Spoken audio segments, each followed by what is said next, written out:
Hey guys, it's Andy, friend of construction here. I'm doing a video on a 8700 Harbor Freight generator, one of the Predator generators. I've done everything I can to try to get this thing to run right, but it will not run unless it's on choke. All the forums say to do this and that, and I've tried all that, but what I'm about to do today is just replace the carburetor. Found one online for about $18, $4 to ship it on eBay. So here you go. Like I said, it is a Predator 8750, and this is what I'm working with right here. Cleaned it and I've taken it off. I've had our shop mechanic, who's handy at this kind of stuff, look at it, and basically we've come to the conclusion it needs to be replaced. So hang tight and I'm gonna get started on it. So right here on these, you want to use an 8mm or a 5/16. I'm just using my impact to bust everything loose.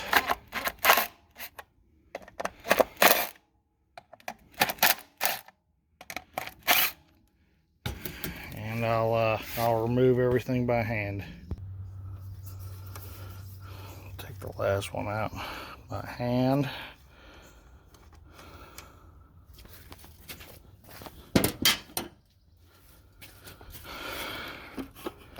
That allows you to remove that. And this is all after you've removed the filter and the filter cover. This piece comes out next, which exposes these two bolts and allows you to start taking it apart. So when you start, you're gonna pull this hose out right here, which is gonna completely come off. That's the breather hose. You're gonna need to get a set of pliers to pinch that right there. That hose clamp, which mine's been off several times with us trying to fix it, so it's pretty loose right now. Make sure your fuel's off, of course. And then you get a 10mm and crack those two loose. Also, you'll have to bust out that one, which is also a 10mm, and that allows you to remove this piece right here from the carburetor and the frame. Once you get all the bolts out, the frame will be removed and set off to the side. That allows you the carburetor access right there, which at this point,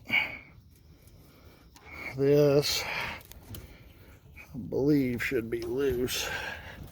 I don't know. Yeah, there it is. That's already cracked loose. And I'll take apart this hose right here and take it off. And I'll have to remove this electrical line, which goes back into the box right here, which we'll look at in a second. And that takes out the whole carburetor. And here's the brand new one in the box. New fuel filters and new sets of gaskets. Like I said, I think it was 19 bucks, and like $4 to ship it. It wasn't very much. So I got that loose right there. Pull that off. A little gas may drain. It's just residual. Then again, if it keeps draining, you might have to pinch it off a set of lines. Line pinches. You might have a bad valve there. All right, I'm gonna pull this off after I disconnect that spring. I'm gonna have to grab some other pliers. All right, so it was a two-handed job. I couldn't show you, but I rolled this around and pulled the main rod out, and then after the rod was out, I was able to work the spring out by hand. and I had to pop these clips loose here and here, and I pulled that out so I could have access to it. And the carburetor, I'm just going to let it hang. If it has any fuel in it, it's going to drain it all out, all the residual. And then, as you can see, I've got to remove all this old gasket right here. And I'm going to have to get a razor blade and clean all that up. Excuse me. So I can have a nice clean working surface. Because that right there, my friends, is not going to work. And believe it or not, this black piece right here also, sorry if the camera's all getting jacked.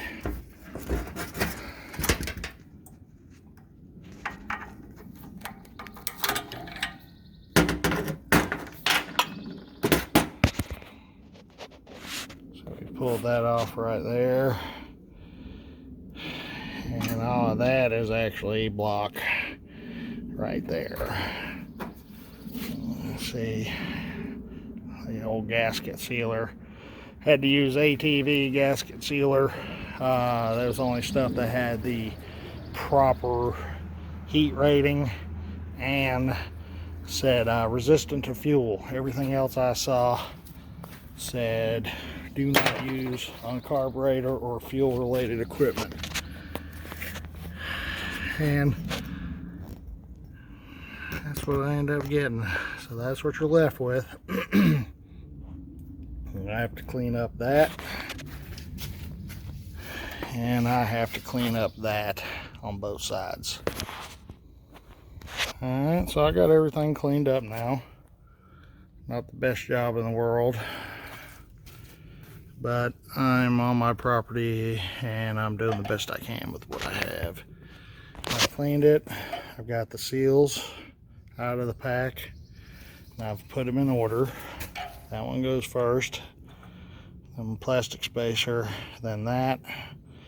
I'm going to get all these into place, and then we'll put on the carburetor.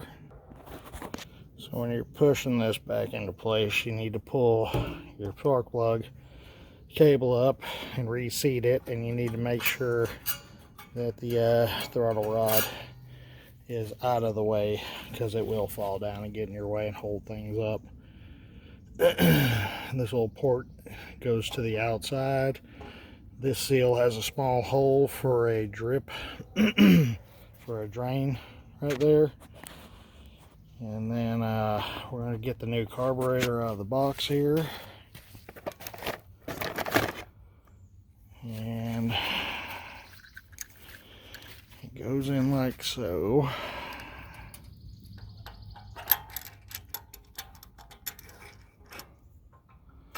Just like that.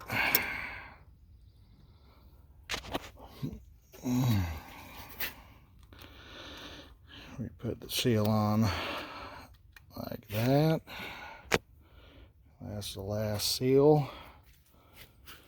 And we'll start connecting some lines back to it here in a second. That was not good. That needs to be over there. And I've got to be able to pick up this gasket here. And of course it fell in the mud. You wouldn't be doing something if it doesn't fall in the mud. Alright. I'm going to hook up the fuel line and everything in a moment. You have that stud right there that lines up with that plate there, and those two studs that line up like this.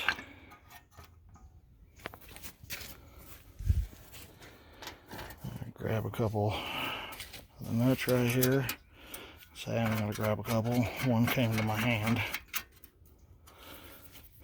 And I'm just gonna secure it into place while I'm trying to hook everything else up.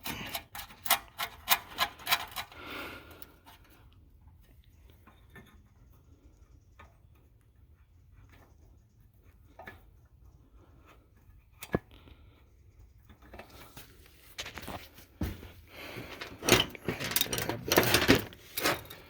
the last nut.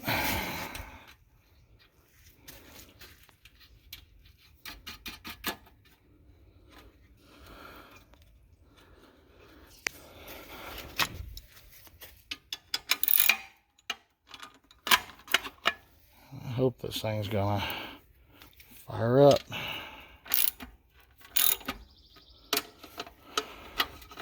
It'll be looking real cool. Be like, nope, that didn't work. I guess I'll take it to the shop up here.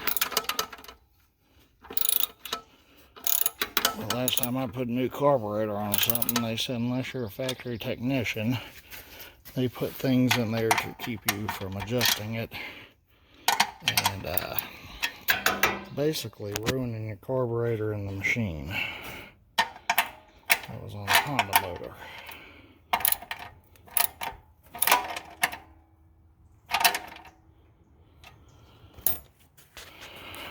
Alright, I gotta hook up this fuel line and this fuel line with the fuel filter that they provide.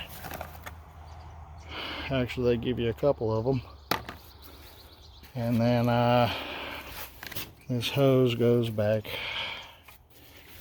right here from here to this port right there.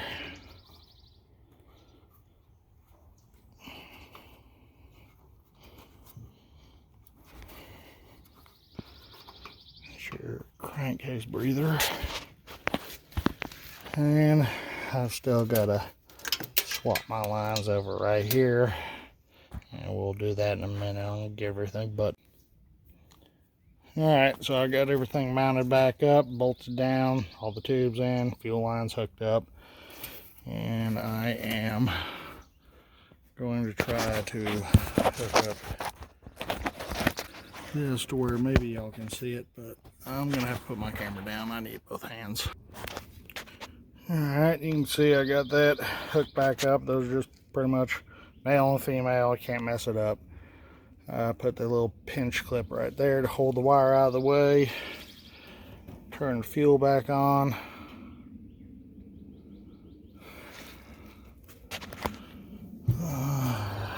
Got fuel in this.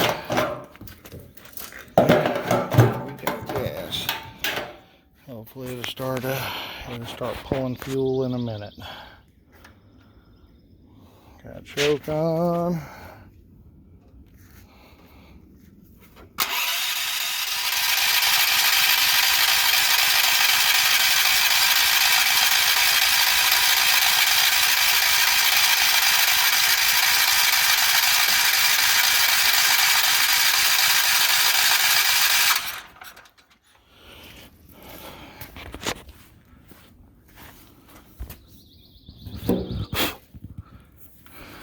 We're going to try something. I might need to maneuver it around. I think actually I got gas. I just don't have it in the worst spot I need it. There we go. A little readjustment of the generator to get the gas on this end, and she seems to be flowing.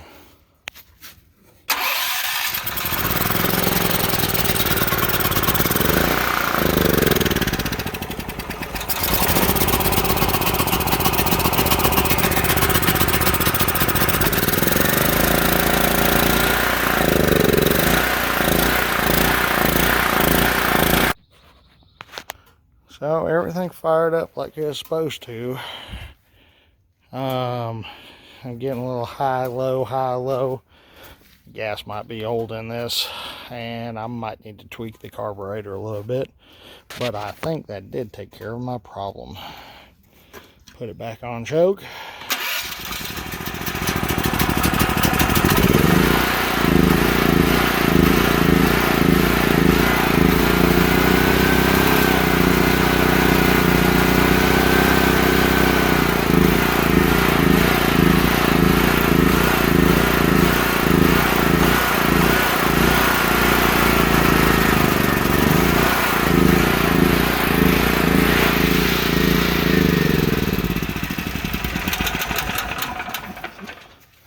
I think I did it.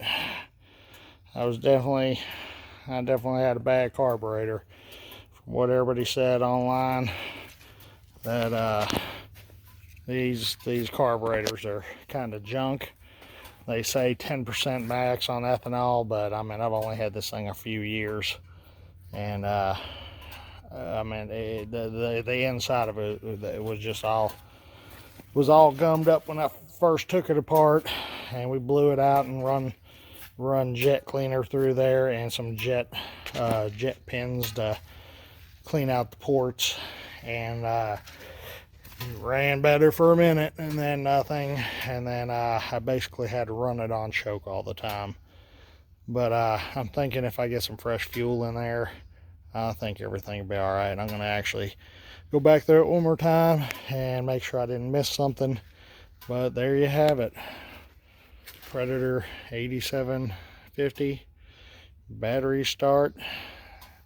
You know, we have several of these for our office, or for our company, sitting in the office. You know, we use them all the time, and they are actually pretty decent generators. You know, people want to knock Harbor Freight, but you know, you might get a lemon, but most of the time you get something good.